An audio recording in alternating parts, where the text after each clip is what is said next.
So far we've been considering Daniel 2, the statue.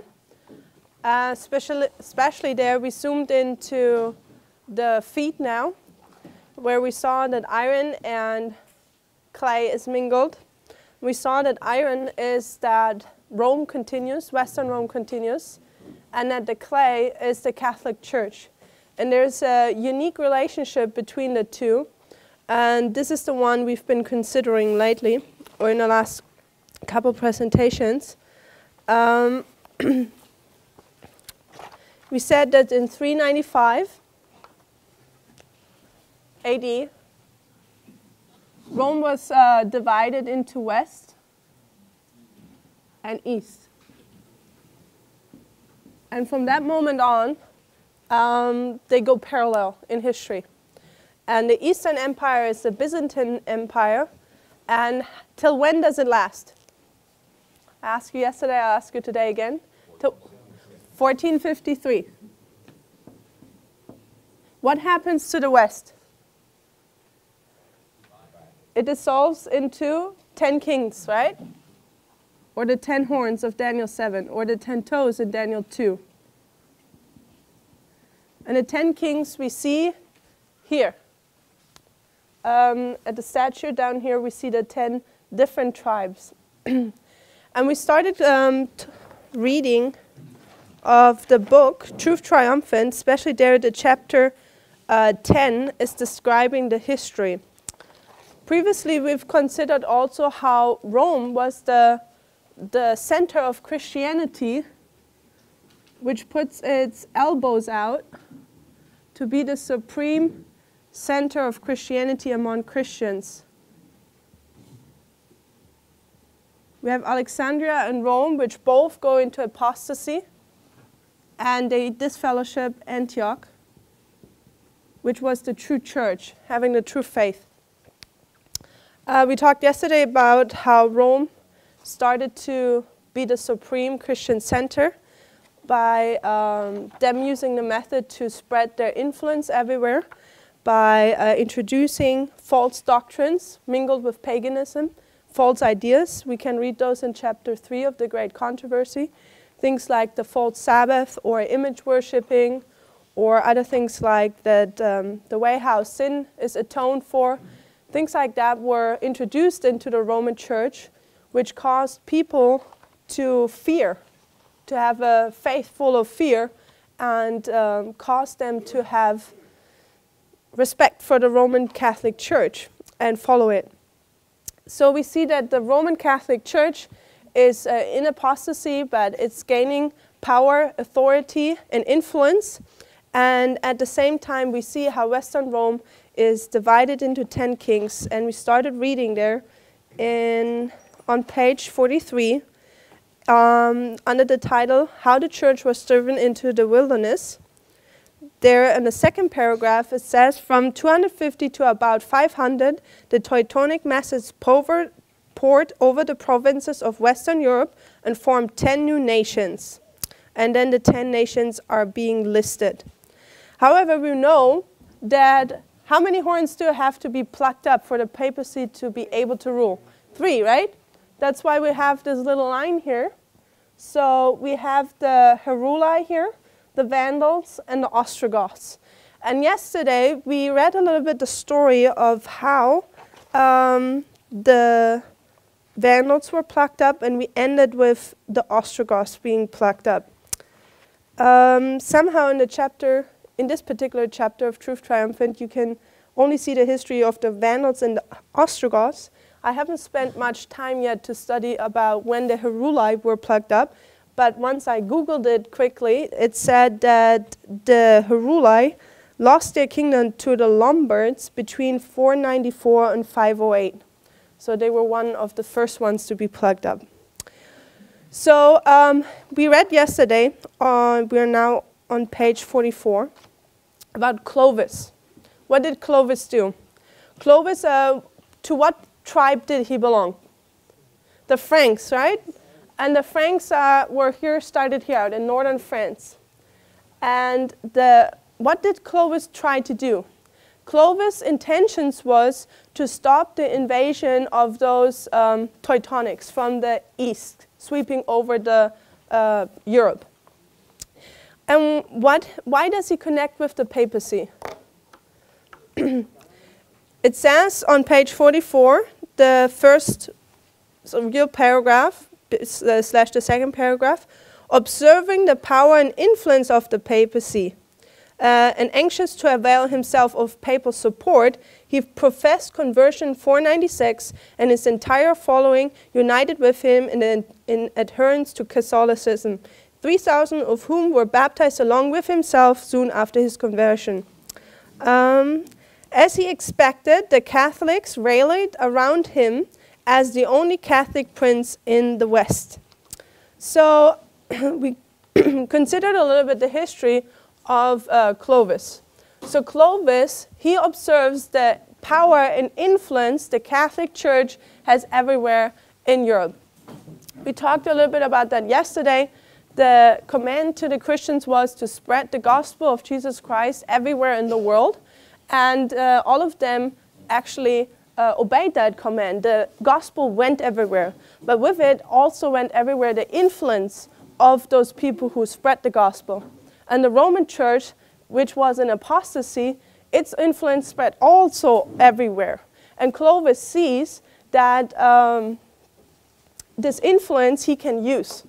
Yesterday I gave to somebody a little bit a parable to that. It is like when you were 15 years ago in Germany a vegetarian, there were not very much vegetarian meat substitutes. And people would say, how do you get your iron? Or how do you get your vitamin B12 or protein or other things?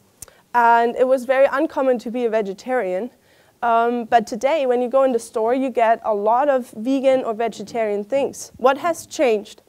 The population of Germany, 10% of it by today are vegetarians or vegans. So what do the companies see? They see they can do some business there, right? Therefore, they produce now these things and to get more money. So that's the same what the civil authorities in this world do. They see that there is a faith, the Catholic faith, and it has it has its arms everywhere. It has a large influence everywhere. So they see, why don't use this influence for ourselves? That is exactly what Clovis does. He professed to be converted to Christian faith, but it was only profession. We read with Brother Wilkinson that he actually was more a political act. Do you remember that? Yep. Okay, that was on page 44. And we saw how Clovis now, professing to have adopted this new faith now, he goes and conquers the tribes and nations around him with the profession that he wants to spread Christianism everywhere, and he wants to defeat the Arian cause. Do you remember we talked about the Arians? The Arians were those people who were not accepting the faith of Rome. They were protesting Rome. I'm not saying that all the Arians had the correct faith. I'm just pointing out here that they were the ones not trying to sit in one boat with Rome. And Clovis is the one who is trying to defeat them. He's going against those people who protest Rome. So out of these 10 kings, we have now Clovis, who is the first Catholic prince in the West. So I'll put a crown on him. And once he had defeated the Visigoths, he had defeated the pagan supremacy in the West. And this happened, and then the emperor in the East, as well as the Pope, they, so to speak, thanked him for his things he's done. And this is in 508. This is where he's considered to be crowned as the first Catholic prince in the West. And this is also marking where the pagan supremacy was stopped or cut down, defeated. This is where paganism was taken away. And we see now 30 years where the papal church will have a preparation time where it will fully sit on the throne of these 10 kings. So what was the what was the wife of Clovis? I almost gave it away, my punchline where I want to go. What was the wife, what faith did she have? She was a Catholic, right? He was a pagan, but he converted. And we know that paganism has to give room for what? Papalism. So we have paganism. In order so that papalism can come up, it has to be removed. And if you remember, the other day we paralleled that.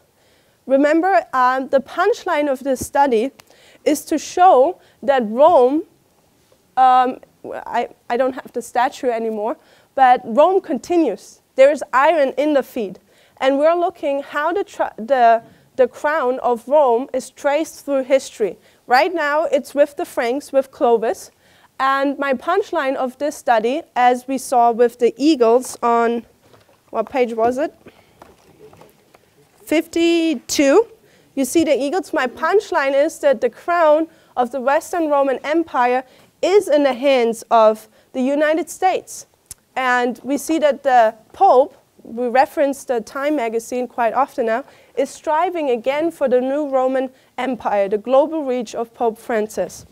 So what is it today that has to go away or be taken out of the way in order that the Pope can be again sitting on the throne of this earth?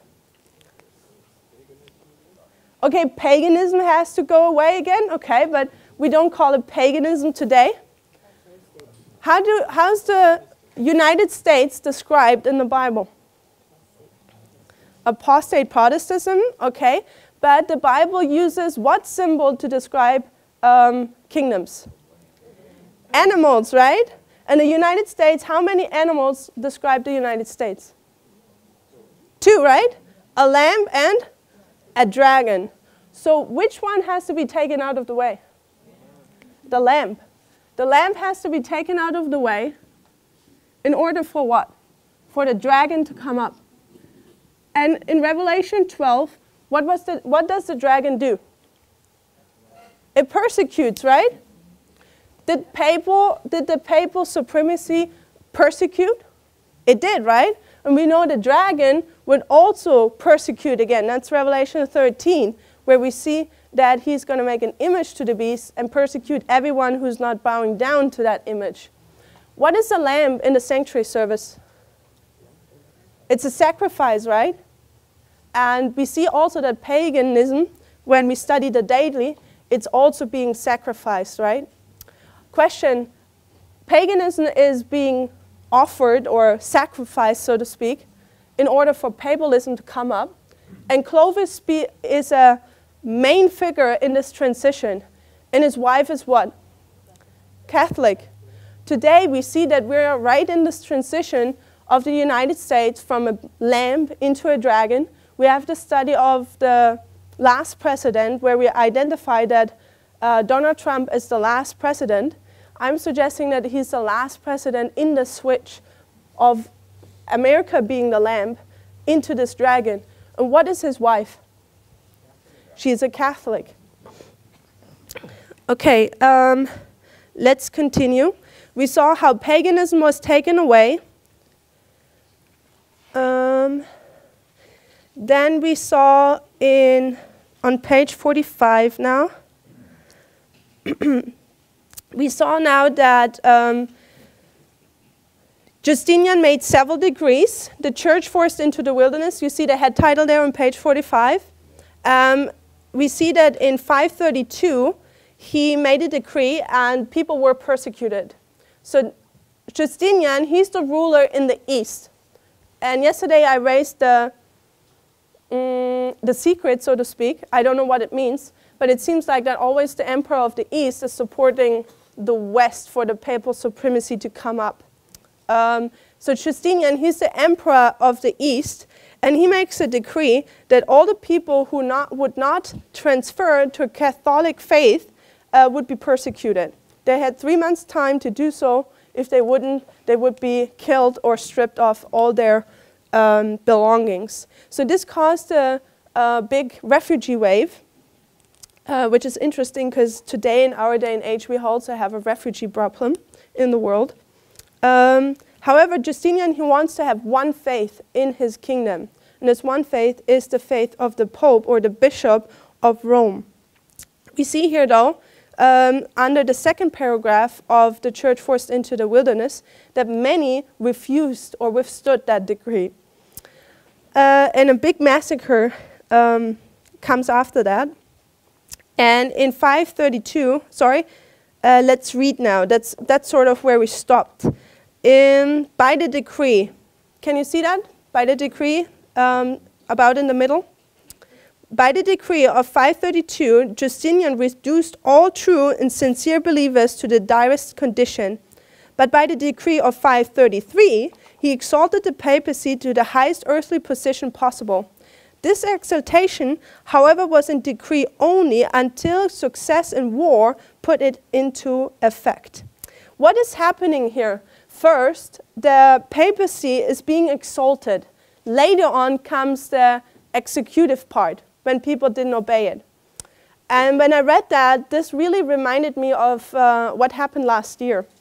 If you remember, I think it was July 27 last year. What did the State Department of the United States do? We did the study last year in the fall here at School of the Prophets. If you remember, the State Department, or the Secretary of the State Department, he made a statement. He said that the Catholic Church is much involved in gaining or giving religious freedom to the people. Do you remember that? So what is happening here? Firstly, somebody from the United States should not make such a statement. But we are seeing here that, I'm not necessarily saying that this is a fulfillment, but we can see here already a type that people who should not say things like that are lifting up the papacy by saying things like, putting it up. How can I say it? They're lifting them up and they're exalting them. Thank you. They're exalting the church, the Catholic Church, and later on the enforcement of that will come. Does it make sense? Yeah? I don't get a single yes. Are you with me? Is it early in the morning? Okay. I know it's late in the week and we heard many messages this week. Okay, let's continue reading.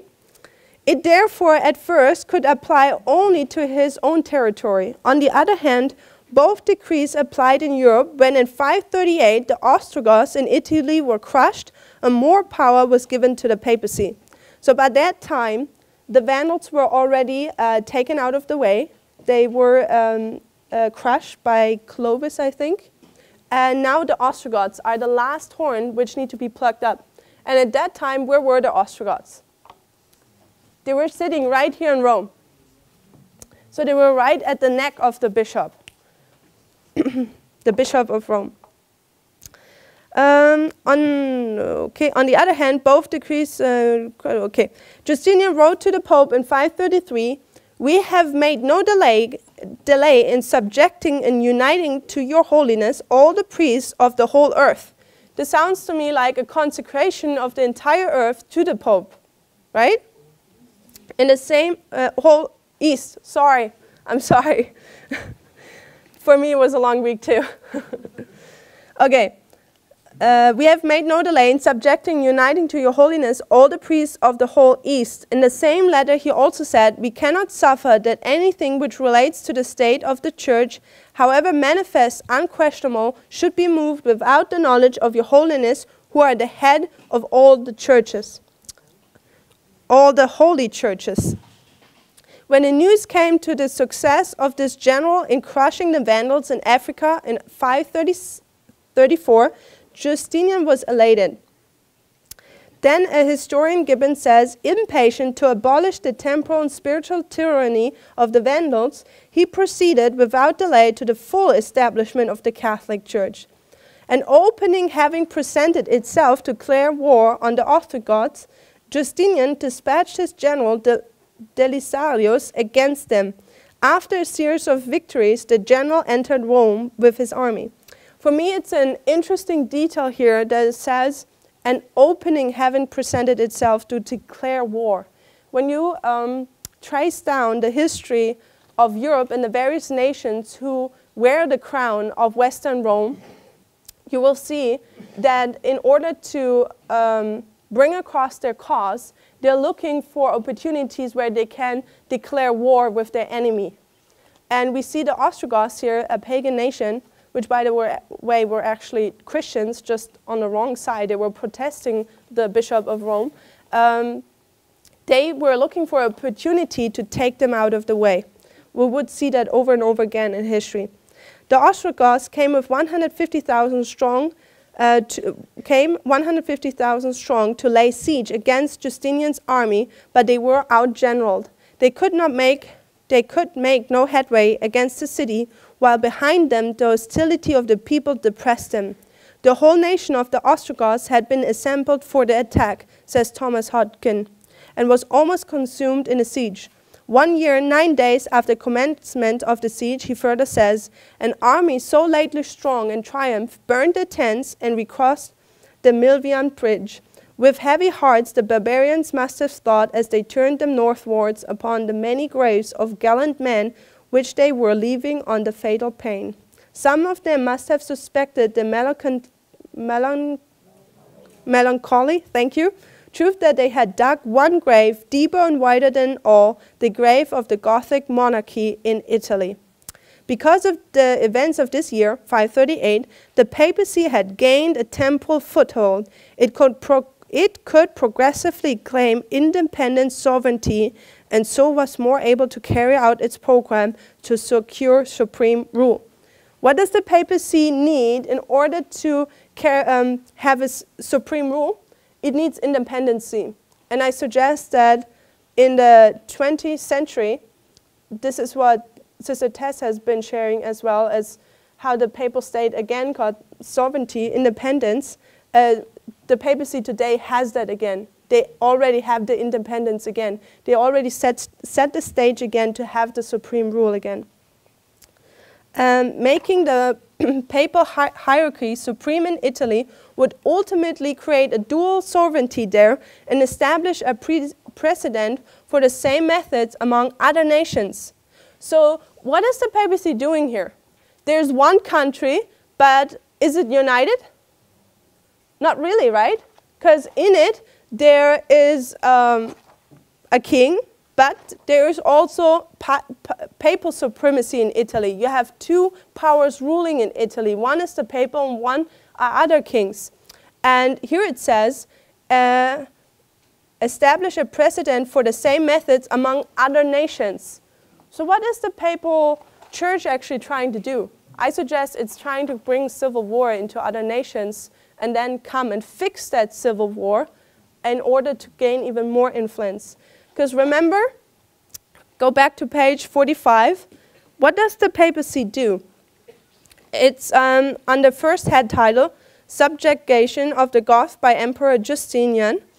The second paragraph, if you see the last sentence, everywhere, says Milman, the ecclesiastics were increasing their power as mediators, negotiators of treaties, or as agents in the submission of revolt of cities.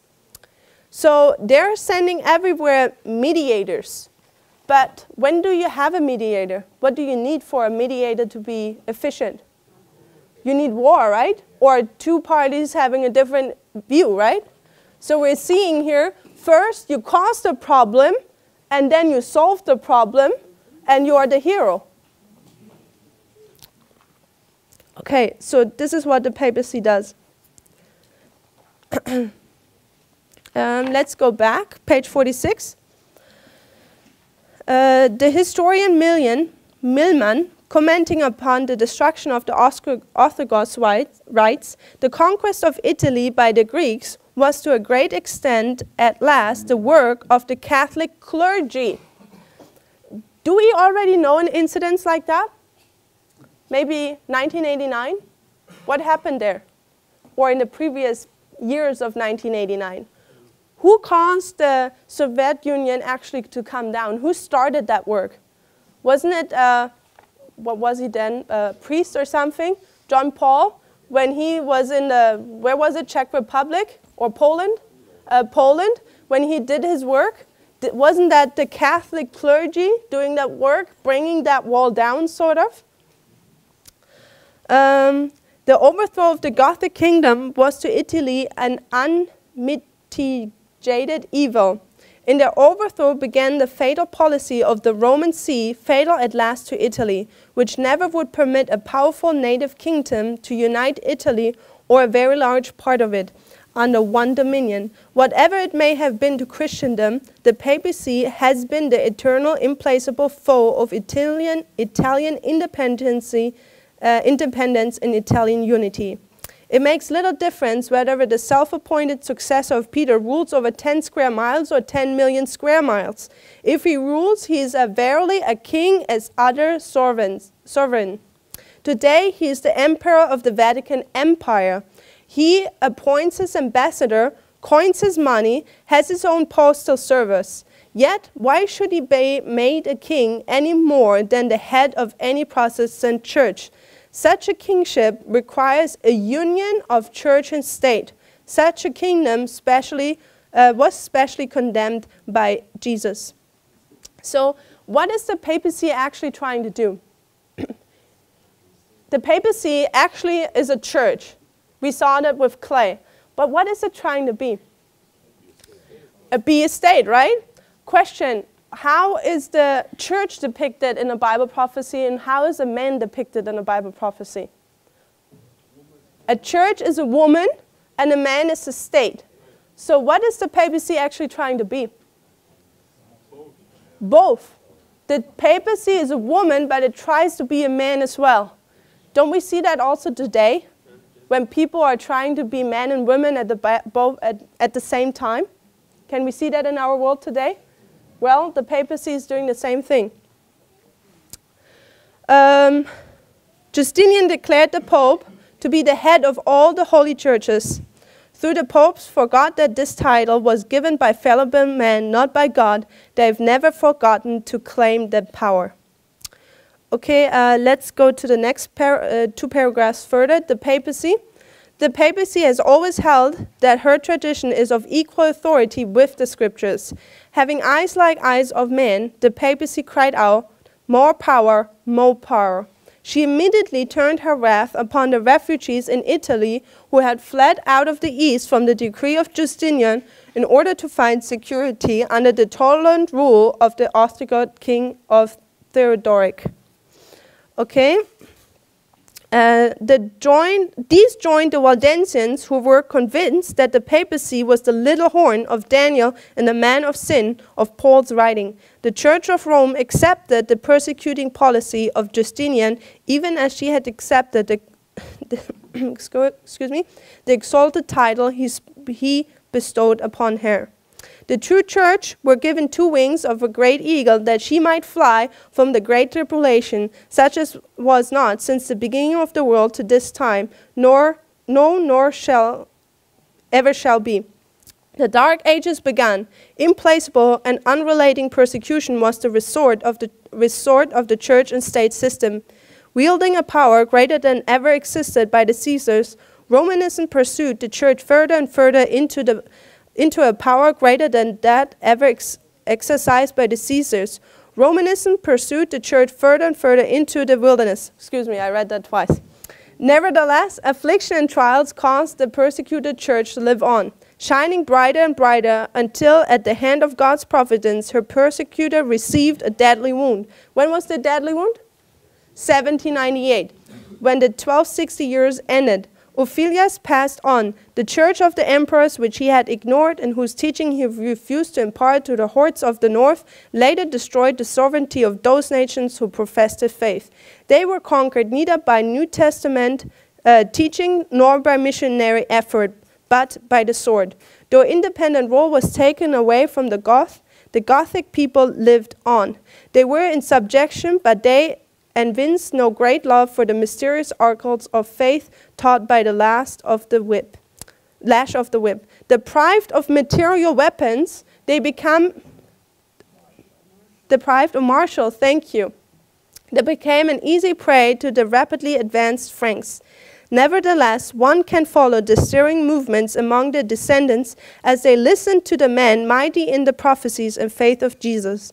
The days dawned when others came in the spirit and power of Ophelius. Such contributed their part when the hour came to have the Bible once more exalted as the center of Christian life and belief.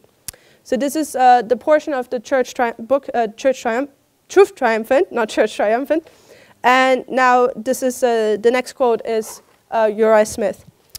So we see now that the papacy is on the beast. It is ruling the 10 kings of Europe. And great deal, or how it's being put in place, the beginning of that is Clovis. Up to 508, it's working on gaining his own influence everywhere. And with Clovis, it's starting to be connected to civil authority out open. And from this moment on, it's going to rule the kings, having the crown of Rome. Interesting for me here, before we move on, is that here it says, deprived of martial weapons, they became an easy prey to the rapidly advancing Franks. What does martial weapons mean? Weapons of war. So what does this remind you of? Don't you have an amendment in the Constitution about weapons?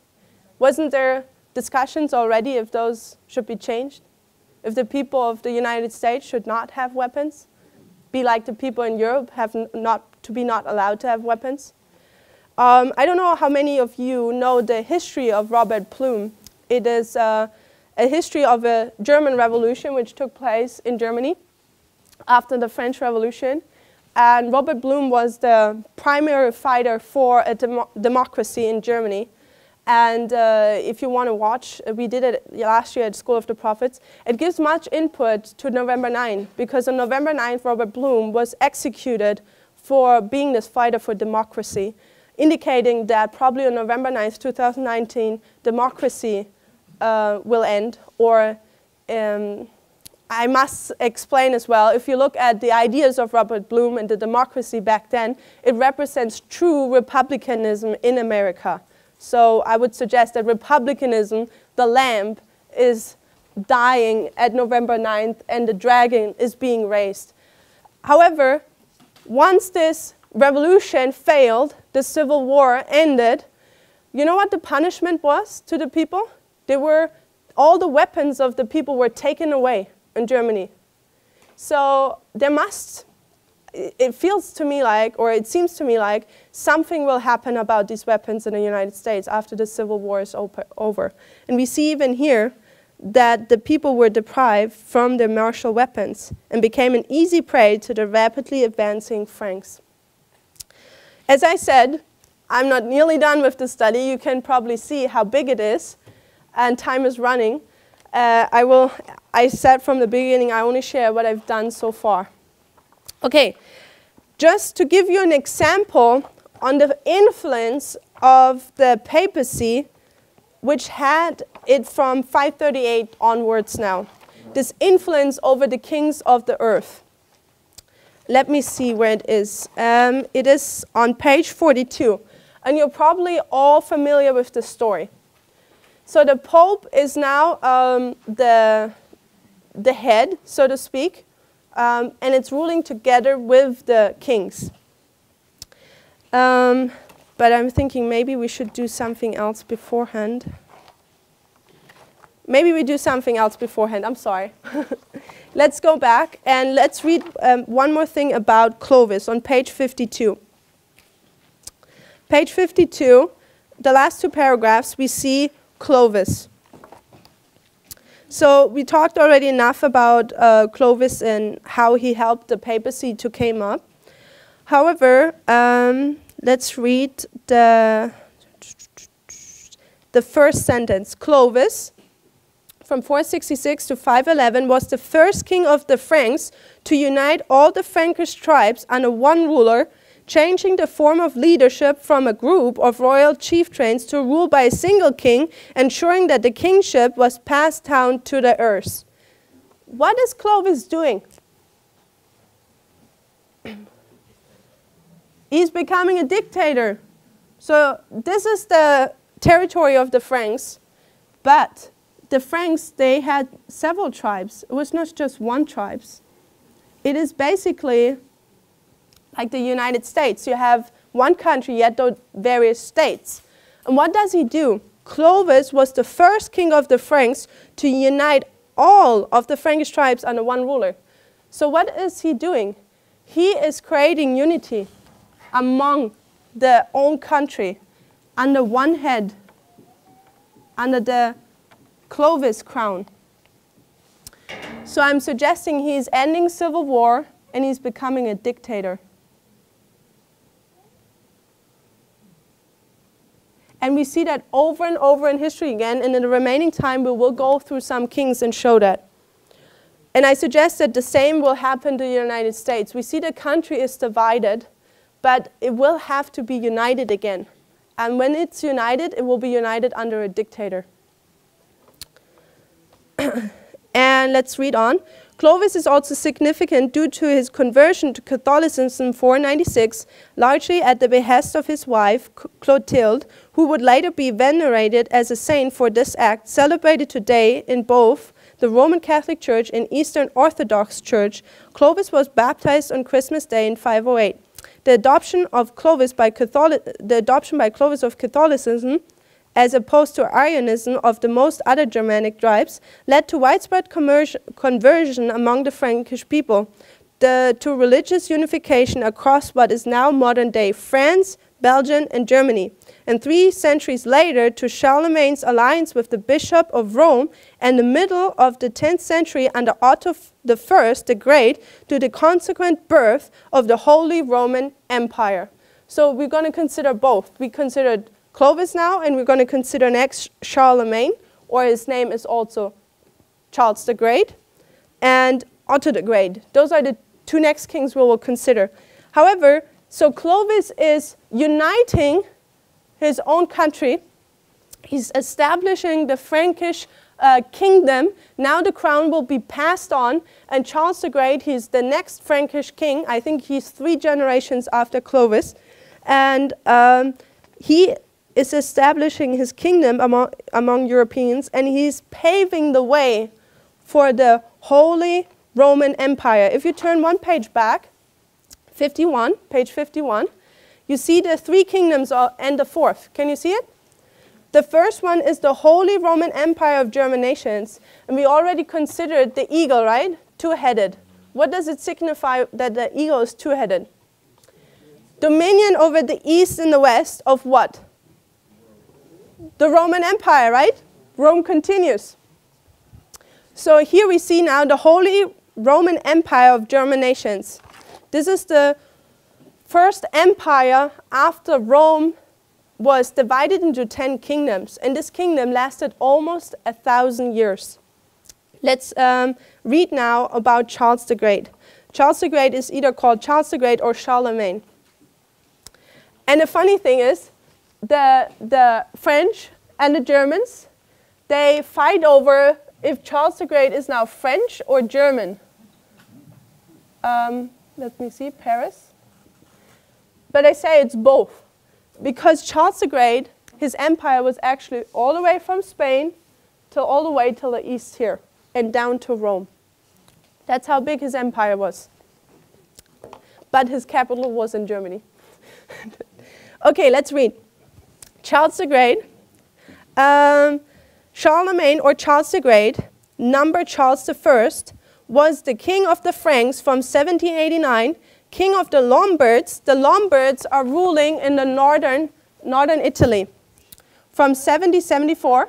Pardon me? I'm so sorry. Page 53, under the title from Charles the Great. Page 53. So Charlemagne, or Charles the Great, number Charles I, was king of the Franks from 768, king of the Lombards from 74, and Holy Roman Empire from 800. What does it mean to be the ruler of the Holy Roman Emperor, or Holy Roman Empire? We'll talk about that in a bit. He united much of Western and Central Europe during the Middle Ages. He was the first recognized emperor to rule from Western Europe since the fall of the Western Roman Empire 3 centuries earlier. So what are we seeing here? Rome is dissolved into West and East, and then here we have 10 kings, 10 fragments. Clovis, he's the one paving the way for the papacy. He's paving the way for, again, to have one empire. And Charles the Great, he comes along and he creates this one empire again. He takes those 10 fragments and he tries to put them under his rulership again together. So if you remember, we read from Uriah Smith that the clay and the iron, and also in Daniel 2 we can read it, they try to mingle but it doesn't click. They always separate itself again. So first we saw how everything was broken apart. Now we are in a time period where everything comes together again. I guess we could call it also a scattering or a gathering time. Right now we would be again in a gathering time, as a counterfeit gathering time. So let's see it. He was the first recognized emperor to rule from Western Europe since the fall of the Western Roman Empire 3 centuries earlier. The expanded Frankish state of Charlemagne founded is called the Caroline Empire, who was later canonized by Antipope Paschal III. Charlemagne was the eldest son of Pipin the Short and Pedrada of Laon, born before the canonical marriage. He became king in 768 following his father's death, initially as co-ruler with his brother Carloman I. Carloman's sudden death in December 771, under unexplained circumstances, left Charlemagne as the ruler of the Frankish kingdom. He continued his father's policy towards the papacy and became its protector, removing the Lombards from the power, removing the Lombards from power in northern Italy and leading an incursion into Muslim Spain.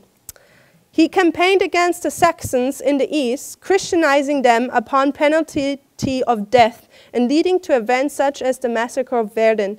He reached the height of his power in 800 when he was crowned Emperor of the Romans by Pope Leo III on Christmas Day at Rome's Old St. Peter's Basilica. Let's read the last paragraph and then we'll talk about it because there's much information in this paragraph.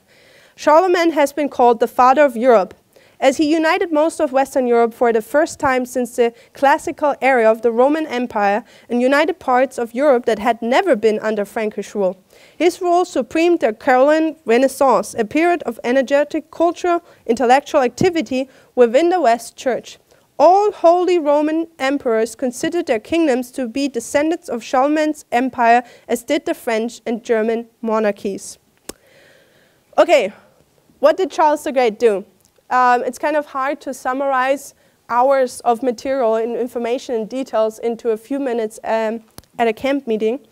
However, it's said in here that Charles the Great continued the policy of his father towards the Bishop of Rome. So what did Charles the Great's father do? When Charles the Great was a kid, the Bishop of Rome paid a visit to the father of Charles the Great. And remember, the Bishop of Rome had already the connection with the Franks due to Clovis. They were already united. So what had happened was that the Bishop of Rome was only in Rome and had small physical territories around Rome. And these territories sometimes were threatened by other kings. So the Bishop of Rome reached out to the father of Charles the Great for help. And the father granted this help. And Charles the Great, sees that, he observes that. And when he grows up, he considers himself, as we read, to be the protector of the papacy. Charles the Great, you would actually consider a very faithful Catholic. He has the kingdom of the Franks, and he wants to expand it. But his slogan was always one empire, one faith, under one ruler. And if it's not accomplished by peace, he will use the sword. And that was his method. that was the same method Clovis had. It was always one empire under one ruler with one faith, the Catholic faith. And his greatest enemy were the Saxons. So who are the Saxons? The Saxons were a tribe here in the northern atmosphere of Germany, more or less. Today there is a state even called still Saxons. So you have Charles the Great. He's expanding his kingdom all the way here, and even here down to Italy. But his greatest enemy and pain are the Saxons, because they refuse to obey to Charles the Great. So the Saxons, they are also driven into England then because of these wars. And interesting is that the English law, which we talk about, is it comes from the Saxons. So we have here the controversy also between Roman law and English law when we see the battle of Charles the Great and the Saxons. And by the way, the picture on 53, that was the kingdom of Charles the Great. And so Charles the Great, he wanted to Christianize those Saxons, and by penalty of death. And there was one guy, his name is Widukind. He led the greatest rebellion against Charles the Great. And that led once to the massacre of Verdun, where Charles the Great had executed 4,500 Saxons, just to give an example how strongly he wanted to win this battle and Christianize all these Saxons. There would be more details to that. However, when they have this war going on, and both parties are growing tired of that war.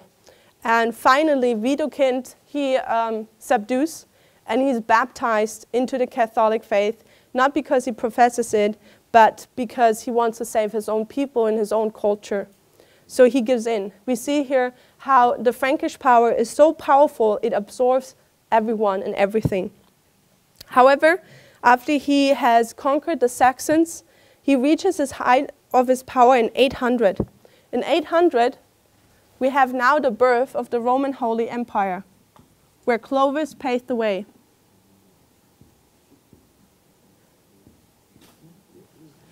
He has now the crown of the Western Roman Empire.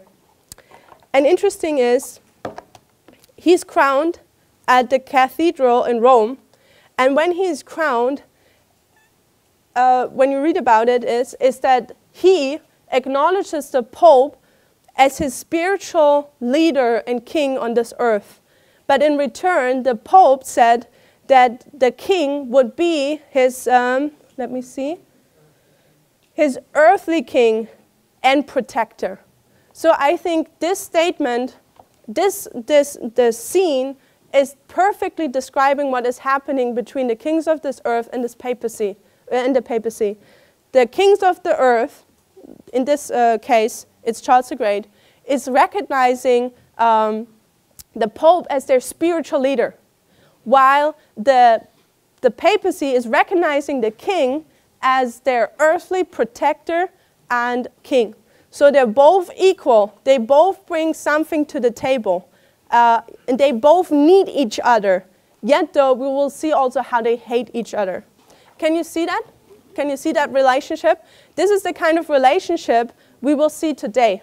We see already that when a new president is elected, where do they go to? They go and pay the Pope a visit, right? So, and I will give you now the example of what happens when the kings were not doing what the Pope wanted to do. So we see now this relationship between the kings and the papacy. Now we are seeing the beginning of the First Empire, the Holy Roman Empire. And let's go now to page, where were we before, where I said we should go? Page 42. So page 42 perfectly reflects now this hate-love relationship between the kings of the earth, those 10 kings, and the Pope. And this might be a very famous story. In Germany, this is actually a saying, and it's the road to Canossa. And when you say that, it means that you completely humbled yourself. And Ellen White knew about the story, and she added it to the Great Controversy. Let's read the quotes there. Great Controversy, page 57, 58. A striking illustration of the tyrannical character of this advocate of infallibility was given in his treatment of the German Emperor Henry IV. For pursuing to disregard the Pope's authority, this monarch was declared to be excommunicated and dethroned. So what happened here? When you look at the history, Henry IV, he didn't really care about the papacy. He didn't care about it, what it said or not. And he was to wear this crown. He wore the crown later on from Charles the Great. So this is decades later. So he was the king of the Holy Roman Empire, and he didn't care about the papacy. And the papacy just said, you are excommunicated. So what happens? Terrified by the desertion and threats of his own princes, who were encouraged in rebellion against him by the papal mandate, Henry felt the necessity of making his peace with Rome. So Henry IV, he doesn't care about Rome. He wouldn't even care if he's excommunicated. What is he fearing? He's fearing his princes. Because what happened? You see how Clovis was a dictator? So when you look at the Holy Roman Empire, you had the Holy Roman Empire, and you had various nations in it. And those various nations had all kings. But there would be this one supreme crown. And Henry IV was wearing this crown. However, the princes had to be loyal to this crown. But when the papacy would withdraw their support to this crown, as we saw they gave Charles the Great, these princes were freed from the loyalty to this crown. So do you see, does it come across easy to understand? These princes had no longer to be loyal. And these princes, of course, they are all striving for supremacy. So the Pope knew if he's withdrawing his support, it's going to cause much headache to the Henry IV. And Henry IV was given 1 year to make peace with the Pope again. Otherwise, these princes would have taken their loyalty from him. So see what he does. In company with his wife and faithful servant, he crossed the Alps in midwinter that he might humble himself before the Pope. Upon reaching the castle whither Gregory had withdrawn, he was conducted without his guards into an outer court, and there, in the severe cold of winter, with uncovered head and naked feet and in miserable dress, he awaited the Pope's permission to come into his presence. Not until he had continued 3 days fasting and making confession did the pontiff condescend to grant him pardon. Even then, it was only upon condition that the emperor should await the sanction of the Pope before resuming the insignia or exercising the power of royalty. And Gregory, elated with his triumph, boasted that it was his duty to pull down the bride of kings. How striking the contrast between the overbearing pride of his haughty pontiff and the meekness and gentleness of Christ, who represented himself as pleading at the door of the heart of admittance, that he may come in to bring pardon and peace, who taught his disciples, whosoever will be chief among you, let him be your servant. So that's from chapter 3 in the Great Controversy. So we see here the Pope has to grant him again, or forgive him, to restore him to this authority, where that would also have to restore the loyalty of these princes to that crown. So the story, if you look on, that was just a pure political move of Henry IV, because he knew that the Pope, I think it was Gregory, he was the head of the churches, and he knew that this Pope had to forgive him. It was his Christian duty.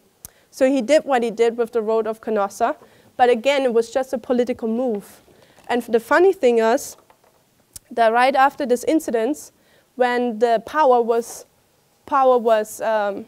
given again to Henry IV, he went and he took down the Pope and put another one in place. So this is the kind of hate and love relationship between the papacy and the kings of this earth. if one didn't like each other, they used their methods to bring the other one down. But at the same time, they needed one another to actually have the power they were claiming to have. Do you get this? So when Francis is striving for the global reach of the Pope Francis, the new Roman Empire, we see that these same things have to happen again. These same kind of relationships have to happen again. We see how these same methods are being used again to have this influence over the people as well as the states. So now we are under the Holy Roman Empire of German nations, which lasted about 1,000 years. Let's go, 4 minutes left. That's too little time. One more thing about Charles the Great. After Charles the Great was done warring, one thing which happens is often that these kings, once they created this one empire, they have a cultural influence. And also Charles the Great, you can read through the notes which I put there, which by the way are all from Wikipedia. He does a lot of educational reforms. I think he has a money reform, he has reform of the writing, he's unifying the writing style among the tribes, as well as he has also a church reform. So we see here a civil authority reforming the church. And you see that on the bottom of page 53, church reforms. His reforms focused on strengthening the church's power structure. What is he doing, his reforms? He wants to strengthen the church power structure, improving clergy skill and moral quality, standardizing liturgical practices, improvements on the basic tenets of the faith, and the rooting out of paganism. His authority extended over church and state. He could discipline clerics, control ecclesiastical property, and define orthodox doctrine. Despite the harsh legislation and sudden change, he had developed support from the clergy who approved his desire to deepen the piety and morals of his subject. In 809 to 810, Charlemagne called the council in Aachen. So Aachen is right here. This is the capital of him.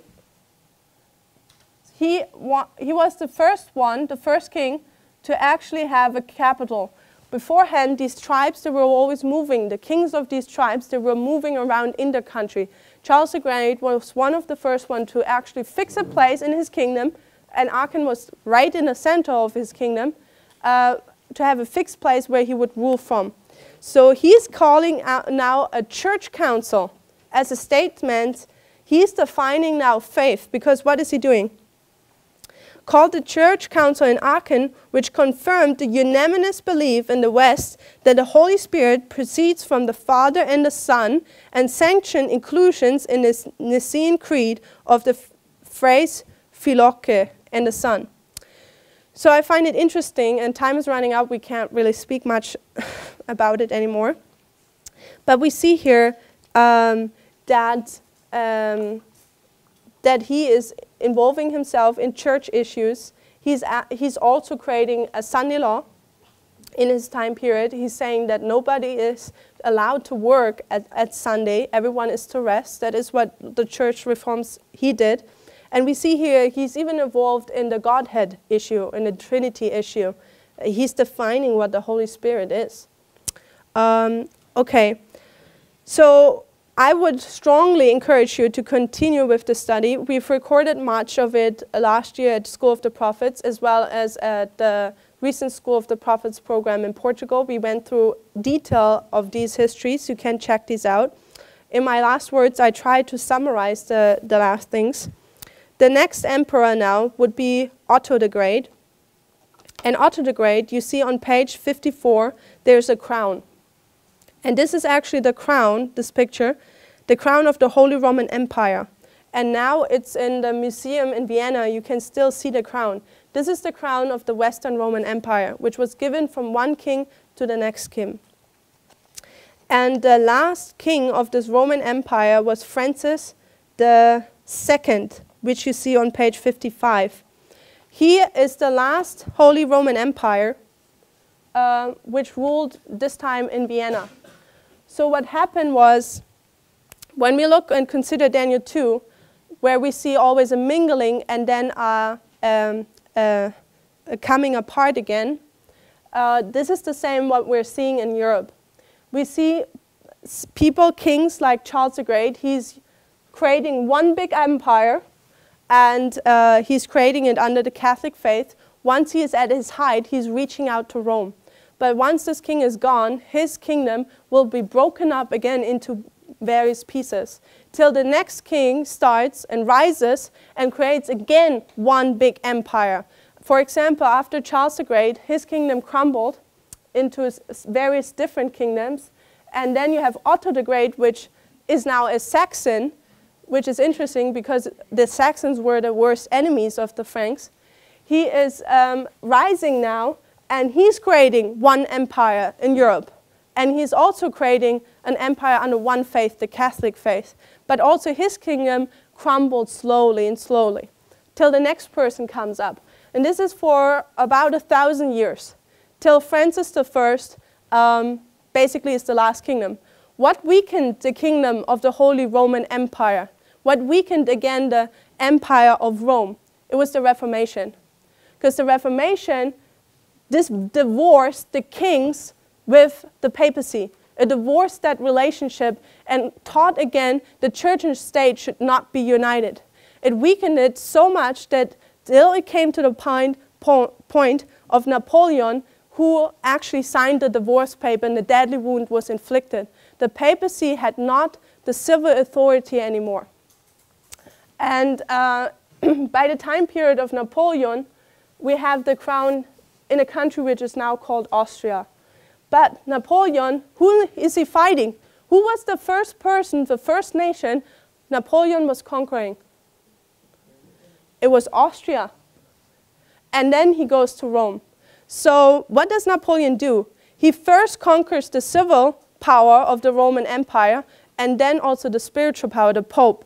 So he has both crowns, and then Napoleon crowns himself.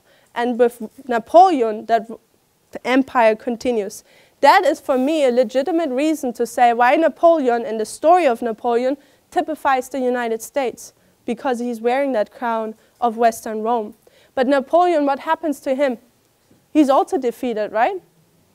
And then in history, what you have is the second empire, which you find on 51. It's called the German Empire. What is the German Empire? The German Empire is the time period under the Kaiser. Do you know what the Kaiser is? It's actually just a German word for emperor.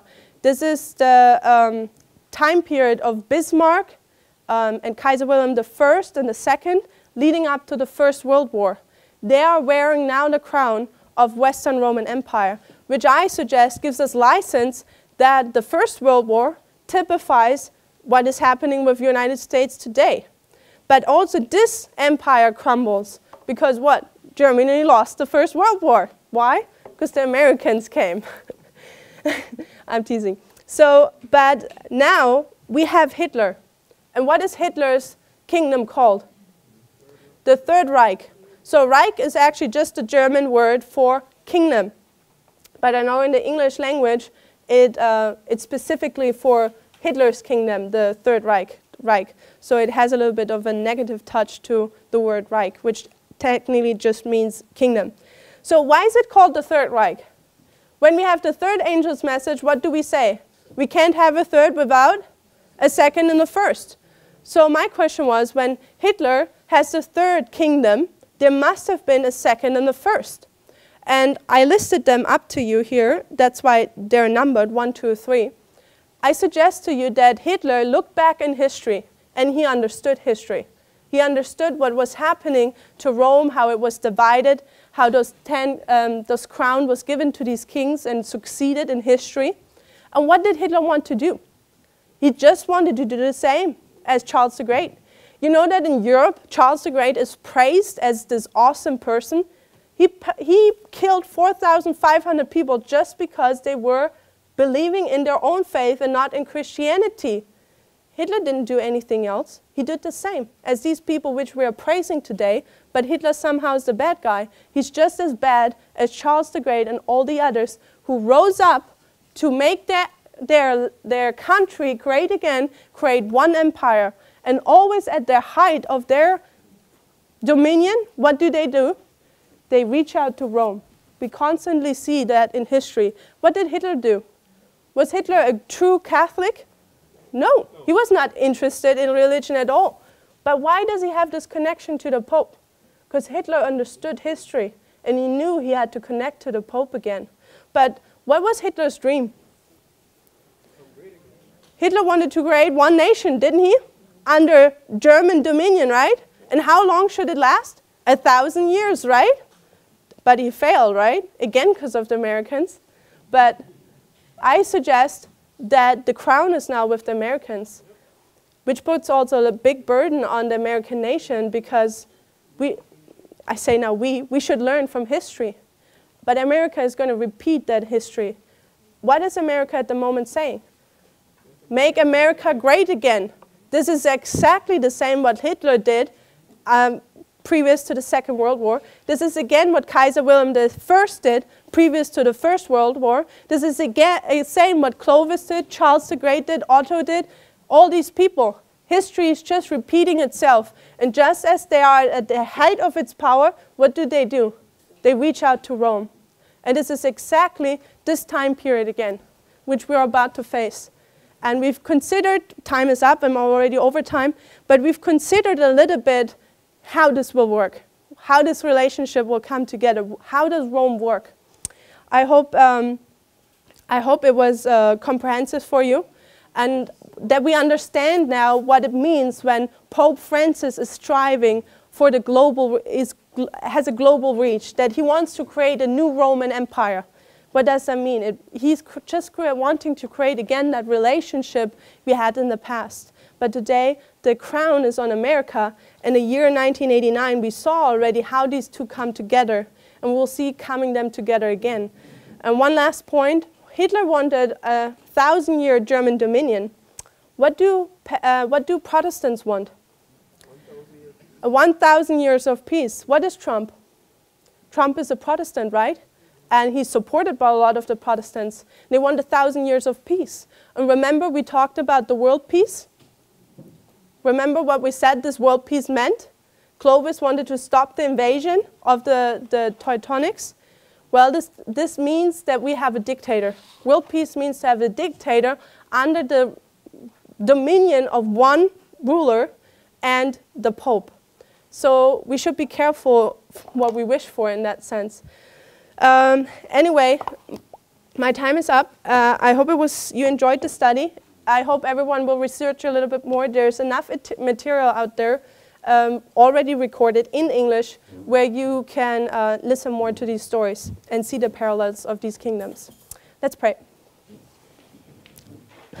Dear Father in heaven, we thank you for the records of history, Lord, that we can see how history is repeating over and over again. Lord, we live in solemn times where we see how church and state are coming together, and we've missed a lot of the details of how far we're already into these movements.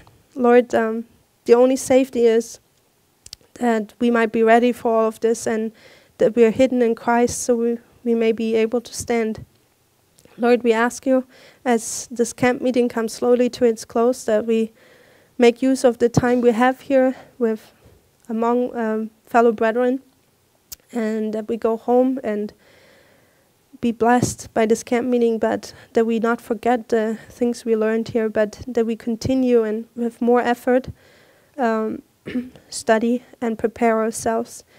We ask you also, as we partner for a break, that you refresh us and that we can come back together again and study more. In Jesus' name we thank you for that. Amen.